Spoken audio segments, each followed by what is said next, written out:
In example 3, we're going to use our knowledge of reciprocal trigonometric ratios to evaluate the following.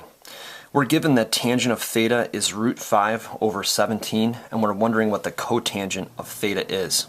Here we have the ratio, so if we do have two functions that are reciprocals, the easiest method to use here is just to flip or use the reciprocal of that ratio. If we write that down, then we've just got 17 over root 5. We'd like to clear this out, this radical in the denominator, so we can multiply by root 5 over root 5. Once again, we'll change the way that this value looks, but we won't change actually how much it's worth. If you typed in 17 over root 5 in our answer here in your calculator, you would get the same value.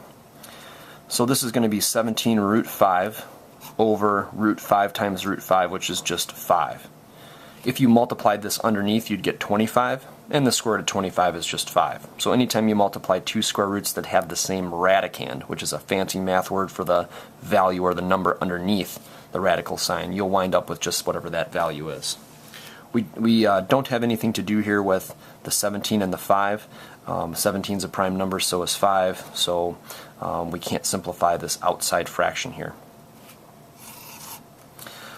The next one, the secant of theta, is equal to 4, and we want to know what the cosine of theta is. These two are reciprocal functions.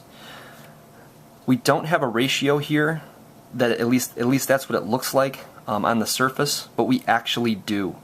You can write an integer as over 1, and now you have your ratio.